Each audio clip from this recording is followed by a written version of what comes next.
महाराष्ट्र के वजीर आला देवेंद्र फडणवीस ने मौलाना अबुल कलाम आजाद की जमकर तारीफ की।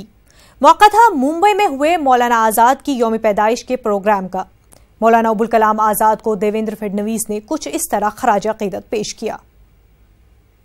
ऐसी शख्सियत थी जिन्होंने आजादी से पहले अपने आप को आजाद घोषित किया।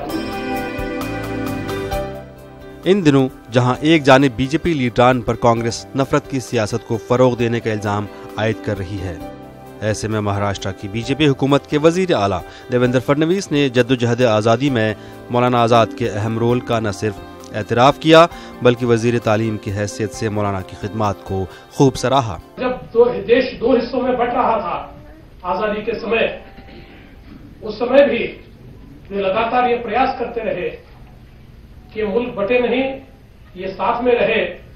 और आजादी के बाद जब उन्हें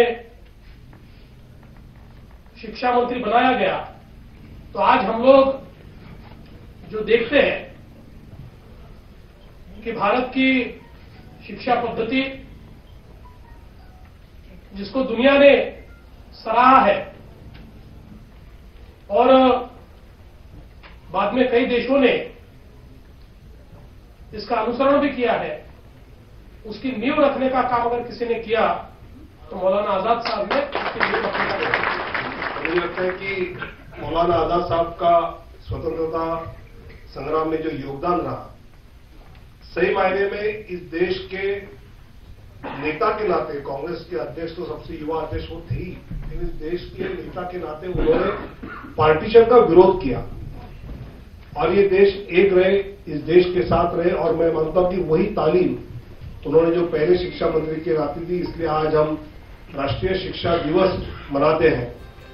हुकूमत महाराष्ट्र के जेर इंतजाम चलने वाले इदारे मौलाना आजाद अक़लियती मालियाती तरक्याती कॉरपोरेशन के तहत मुनाक़िद प्रोग्राम में वजीर आला ने आला तालीम हासिल करने वाले अक़लियती तलबा व तालिबात को लोन स्कॉलरशिप के सैंक्शन लेटर देते हुए वाज़ेह किया कि हुकूमत अक़लियती तबके से ताल्लुक़ रखने वाले अफराद को कारोबारी लोन फराहम करने के लिए भी तैयार है। वज़ीर आला ने कारोबारी लोन की शरह सूद रियासती व मरकजी हुकूमत की जानिब से अदा करने का भी भरोसा दिलाया। हमने जो राजश्री शाहू महाराज योजना शुरू की कि जिसमें जो उच्च शिक्षा है, तकनीकी शिक्षा है, इसमें हमारे अक़लियतों के जो बच्चे हैं उनको भी हमने शामिल किया और प्राइवेट कॉलेज में कितनी भी ज्यादा फीस हो तब भी उसकी 50% फीस ये राज्य सरकार भरेगी, इस प्रकार का निर्णय हमने लिया। प्रोग्राम में वजीर आला देवेंद्र फडणवीस को अमन के मसीहा के अवार्ड से भी नवाजा गया।